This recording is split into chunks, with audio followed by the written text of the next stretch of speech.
গোপন করেছিল ভাইরা আমার, সেই রাত হইল পবিত্র আশুরা। ভাইরা আমার, ওই দিন ফজরের নামাজের পরে, ফজরের নামাজ আদায় করিয়া জান্নাত থেকে ডাক দিয়া বলতেছে, ও ভাই ইমাম হুসাইন, ও ভাই ইমাম হুসাইন,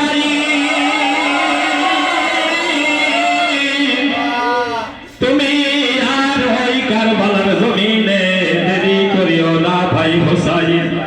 তোমার জন্য নানা জান সহ বেহেশতের হুর গেলে মনেরা তোমার জন্য পেয়ালা হাতে দিয়া দাঁড়াইয়া আছে ভাই হুসাইন। তুমি আর কারবালার জমিনে দেরি করিও না ভাই হুসাইন। তুমি ওই কারবালার জমিনে পানি পান করিও না। তুমি যদি হুসাইন পানি পান করো,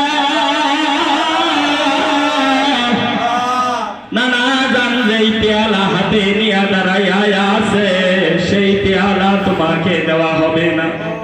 যার জন্য তুমি ওই কারবালার জমিনে পানি পান করিও না। তুমি যতটুক সম্ভব তাড়াতাড়ি চলে আসো।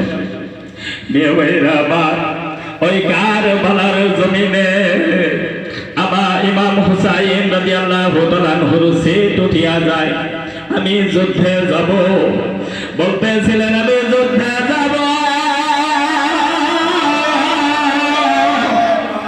72 জন সফর সঙ্গে তারা কদম মোবারক ধরে হাউ মাউ করে কাঁদতেছিল।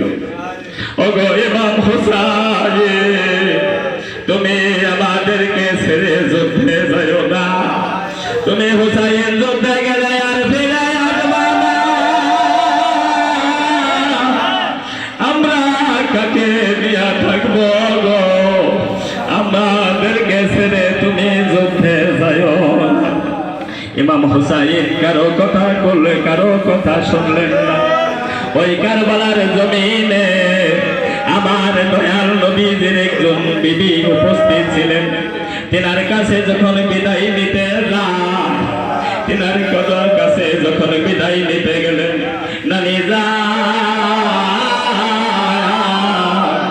আমি যুদ্ধে যাব, আমাকে দয়া করে বিদায় দিয়া দাও।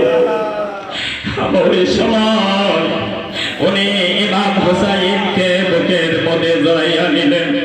ইমাম হুসাইন রাদিয়াল্লাহু তাআলা আনহুর কপাল মোবারকে একটা চুমা খাইলেন। খায়া বললেন, ও ভাই ইমাম হুসাইন, আমি নিজে তোমার নানা জানের কাছে আমি নিজের কানে শুনেছি, আজ মুহররমের 9 তারিখ, আজ মুহররমের 10 তারিখ।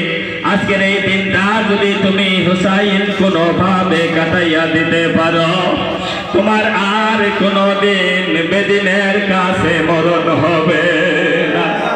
মেয়েরা আমার, হযরত ইমাম হুসাইন রাদিয়াল্লাহু তাআলা আনহু জোরহাট হইয়া বললেন, ও নানি যান, আমি আজকে যদি কারবালার জমিনে না যাই,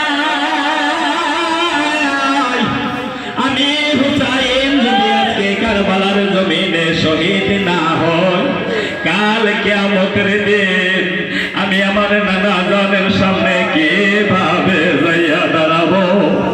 আমি কারো নিষেধ বাধা মানব না। আমাকে বিদায় দাও, আমি যুদ্ধে যাব। এই বলিয়া হযরত ইমাম হুসাইন